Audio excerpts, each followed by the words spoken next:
I am so excited to bring you this episode of the Her Fertility Podcast.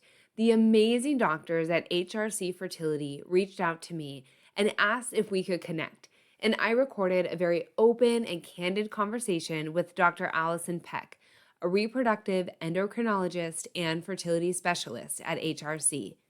Dr. Peck opens her heart in this episode and shares what couples need to know before they start IVF. If you are considering IVF or simply want to learn more about the process, tune in to this episode and make sure to listen to the end when we get into some controversial topics around the whole IVF process. Enjoy.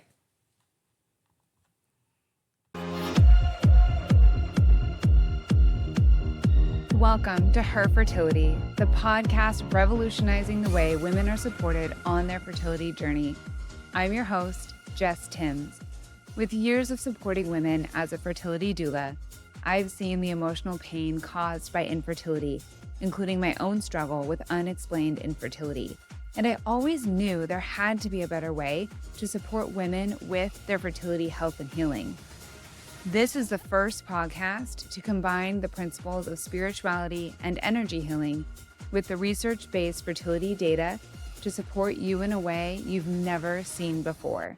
You can stop feeling alone, confused, frustrated, and overwhelmed, and start finding the answers you've been looking for, because this podcast goes so much deeper than anything you can search for online. If you're ready to find a new spiritual perspective for your fertility journey, then press play. We are here to reclaim control, find clarity, and transform the fertility conversation. All right, Dr. Peck. So if we could just start with you telling me more about you and your clinic and all the services that you offer. My name is Alison Peck, and I've been practicing fertility for over 2 decades now. I was at USC doing OBGYN, and that's where I met a significant amount of the colleagues I currently work with at HRC Fertility. HRC Fertility is a big practice. It spans throughout California. It's now even up north, but the majority of us are down in Southern California. And through each of these offices, there's, our lab, which houses all of our embryos, and our surgery centers where we do all of our cases. And then there's our clinic associated with it. And then around our clinic, our main hub, are a bunch of satellites. I always wanted to be a doctor. I was going to ask, did you always know? Okay. I was very lucky. I knew exactly what I wanted to do. I really can't remember a time I didn't want to be a doctor. That's awesome. I just knew that's what I was going to do, and whatever I had to do it, I was just going to do it. My interest in women's health basically started when I was around 16. I was one of those, I don't get my period people. Oh. I went to the gynecologist, and then I was told, without your period, you're not going to have kids. And then fear set in. I did everything I can. It was all about the woman's reproductive system and how it works and how to optimize it and how to stay healthy and how to basically utilize it in a way that will help me bring children into the world. I've always been very spiritually focused in all areas of my life and very integrative. Mm-hmm. I still believe the same basic, deep-rooted foundational philosophies that I think Western science is amazing. And I think sometimes when something's not working optimally, we really need someone to come in and help put that back together for us or do a workaround. Mm-hmm. But I think that the spiritual side of medicine and what we do here, what we all do here every day, is really important in the journey. Yes. Oh, I have so many chills. It's so beautiful because, the science is such a beautiful tool that we have access to. It is so important to hold the person and their soul. And so it's so beautiful that you have that perspective.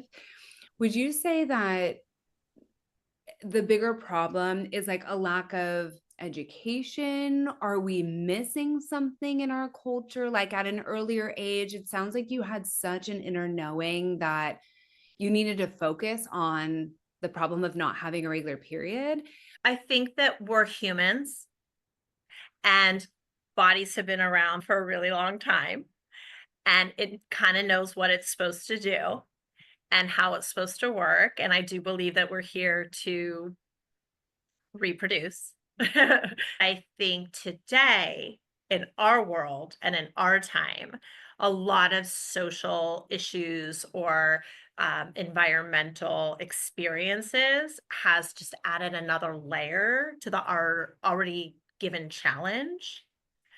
My parents had kids in their 20s, right? Mm-hmm. So I don't think fertility was as common as it seems to be today, because today most people are in their 30s or now 40s for Yeah. various reasons. So many of the people we're seeing today are not showing up in their 20s. And so it's just a normal, natural physiologic process. And in terms of knowledge and awareness, I think education is very much out there and very accessible.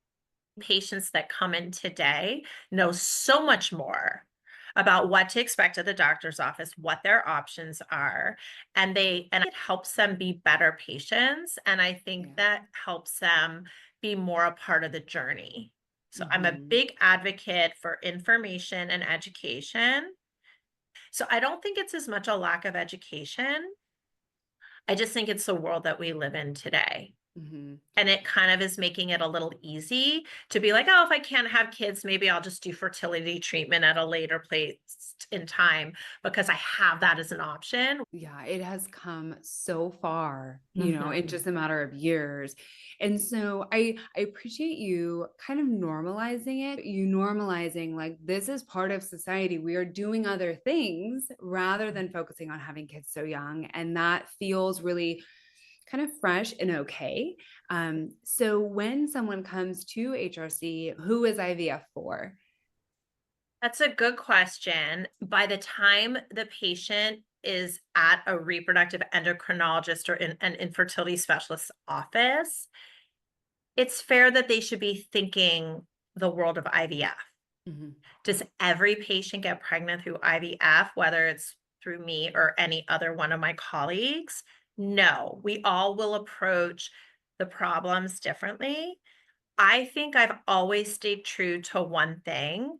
I always like to meet the patient where they are. So if a patient comes to me and they've done a little homework, first I'll ask them, how much do you know about what we're about to talk about? Yeah, it is very unique, right? This is kind of Yeah. like a Not broad like question, everybody's but gonna have the same yeah, thing, but at the end of the day, we have 2 things to offer, and then within those 2 things, there are branches of, like, a lot of other things you could do within it, sure. and the 2 things are intrauterine insemination Mhm. and taking some enhancing ovulation medications, and that's typically for the less than 35-year-old, but if they're over 35 and they're open to doing the testing, if they're a fertility patient and not just preserving your fertility patient where you're freezing eggs or embryos for the future, like you don't have to have a fertility problem for that.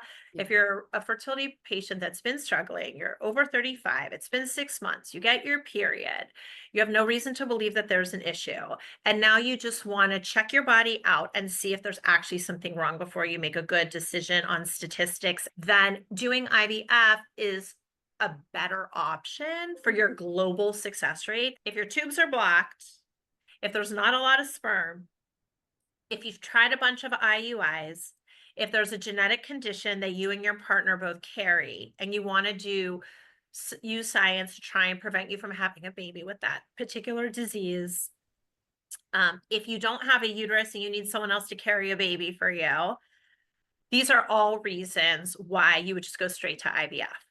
Mhm. Yeah. But if your tubes are open and there's a decent amount of sperm, at least let's say 10 million moving sperm in the ejaculate or from a donor going through your body, and you're releasing at least one egg at that moment, then IUI is always an option for you. It's like 20% overall effective. Some people just go straight into IVF or feeling a sense of like, I've got a solid chance here, which can range from like 30 to 80%, depending Mhm. on the situation. I really appreciate you breaking it down. I want to believe that there might be data that is showing that IVF success rates are increasing? Like, are we seeing that over time? I think we've all gotten very good at the basic steps of like having the egg out, mastering our protocols on how to get that egg out. There's some variation, there's certain new drugs, there's more alternative therapies that can help complement what we're doing. But for Mhm. the most part, the egg's there. In the beginning of IVF, there was no injecting of sperm into the egg. It was just put a drop of sperm on it and see what happens. 30,000 sperm. Do you think one got in there? That was, conventional IVF. Yeah. But now a lot of clinics, not all, will pick up one sperm and put it in.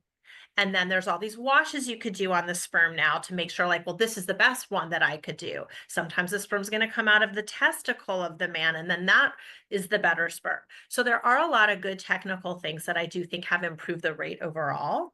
Mhm. And I think we are all getting better at what we're doing. There's a lot of more research on the uterus and implantation and when's the best time and what's the best protocol to get the embryo back. And I think we fine tune and slowly through time. I actually do feel like the rates are getting better, Yeah. but it's not 100%. Maybe Yeah. one day it will be. I think the beginning of this is very controversial topic, but testing embryos for different things to select out the ones that genetically seem the most optimal for transfer, though these tests are not 100% and can't guarantee a perfectly healthy baby. I think when the scare of the whole octomom and multiple pregnancies and all these risks came about, and doctors are like, well, now I'm going to do genetic testing on embryos, selecting out ones that like were definitely not viable, not going to go anywhere. And then we moved to single embryo transfer. And then that success rate had to build up in time too, because now you're only Mhm. putting in one embryo. Mhm. Whereas, there were times over 40, we'd put in 5 embryos to Yeah. get one baby. Yeah. So I think things are actually improving because I think every aspect of someone's always looking at the next new thing that's going to make it better.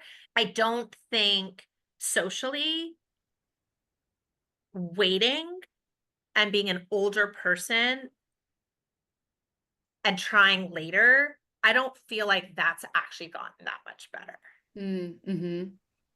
because the Yeah. body's still functioning kind of the same. I don't think we're aging slower when Mhm. it comes to our egg supply. Yeah. Mhm. Yeah, I do find maybe a slight more of an awareness, like more articles on like egg freezing and preserving in that way, but I would agree with that. Like we're not there yet as far as slowing the aging process, especially with eggs. It is important to understand when you're looking at these statistics, there's a lot that goes into that. There's a lot Mhm. behind that number.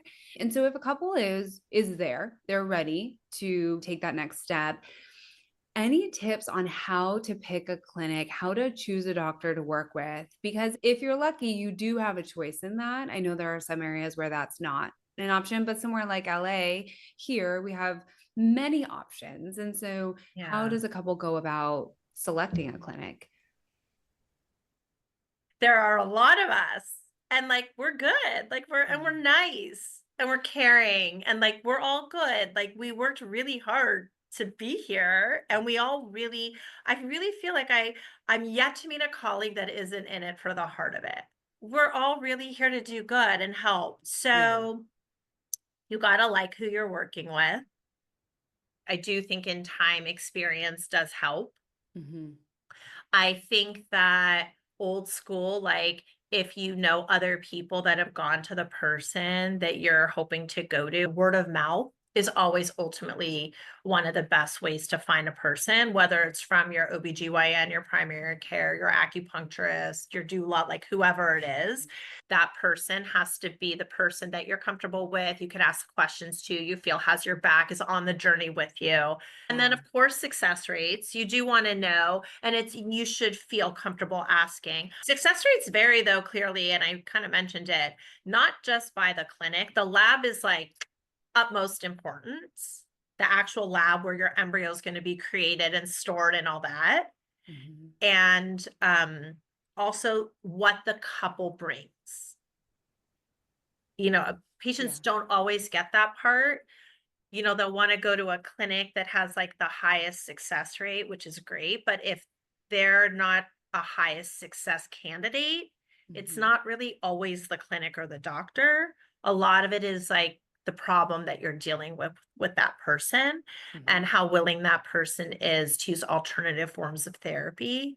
Like if you have someone in their early to mid 40s that doesn't really have that many eggs, and those eggs really aren't that healthy, and you're an amazing doctor that works in an amazing facility, but you're not finding eggs that have any genetic potential, it's hard to be successful. You could walk them through with kindness and grace, and you could do your very best, and you could be very creative in your protocol and try something different that nobody else has tried. And we all have amazing stories in this age group. But like, there's a reason why the 20-year-olds or the donors like are getting pregnant like that. And there's a reason why the 42+ year olds are struggling. Yeah. More. I work a lot with the mind and the mindset, and there's like this other component to what people are going through. And, this is data, like what you're working with your body is the data. And there are things you can do, but it's like in this moment in time right now, this is your egg quality. This is our sperm quality. This is what you're working with. And it's kind of like an acceptance of that can be really important to move forward. I will say that a lot of patients, and who knows, it's 2025 now, if insurance is going to like kick in more and more, but a lot of patients, to be fair, choose their fertility clinic based on where they have coverage. Which is so important. And that's the conversation I have with people when they don't know. I'm like, go with your gut. You're going to know, right? You're going to know if you feel comfortable with a practitioner. You're going to know if you feel comfortable in the office, right? Like, and trust that, because the discomfort can bleed into other areas, right? Like you're going, you're just not feeling comfortable the entire journey, that can have an impact. So yeah, that's a good point. Sometimes, some journeys, even if the doctor and the patient and the staff and the clinic and everybody's trying so hard and it's not working out, sometimes in those settings, you like can't unchange it. You do your very best to be like, let's do it again or try again, but you've already kind of lost the person or the situation, or the patient's already lost faith. I lead a fertility support circle. So it's, and it's, what's beautiful about that circle is people can share their experiences, and it does help normalize, right? When these terrible things happen, or these things that are unexpected, or, there's all these different experiences, but when you can hear from a group, it can really help shed light from a different perspective, rather than feeling very much like at the end of your road, or like there's no hope, or that like doomsday feeling that can come with these types of things. And it's just so beautiful when more stories get shared to help either normalize it or give you a different perspective. I like that you keep using the word normalize.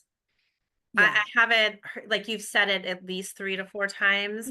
And it's obviously helpful for your patients, which are ultimately all of our patients. And it's really beautiful, because this is definitely a field that like didn't feel normal to people for a really, really long time. Nobody expects to be here, right? Like nobody, in their early journey is like, I'm going to be using IVF, or, some people might know that depending on their situation, but it isn't something that is normal, and it can feel really alienating. So yeah, it's nice. I don't know. I feel like one day science is going to be more involved in the making and manufacture of little humans. So one day it may be sort of normal that like a lot of us are going to be created differently. I want to be mindful of our time. This is such a beautiful conversation. Couples who are considering IVF, or maybe they're just starting to kind of do their research, do you have any like tips that you wish people would know before they start their journey? I think that you need to start as soon as you know. No delaying. I think people should know what IVF is before they come to a fertility doctor's office. I think they should know what an IUI is. And I think they should just be perceptive about their body and what they think, their own perception of what do you think's happening here? And they should just come in to fill in the gaps, get the information, see if it's a good connection, see if the timing sits right with them, and then they should just go for it. Mm-hmm. Such a beautiful way to say it. It's so succinct. Also, like, you want to be a healthy person in what you eat and how you sleep and how you like spend your time, who you spend your time with. You want to be around positive people. Like, we're doing our very best to eat good, sleep good, drink good, not smoke, drink, use drugs, nurture our bodies in a positive way to have a healthy pregnancy, which is what it's all about. And just to be a healthy human with all our parts working well, you should be doing those things too.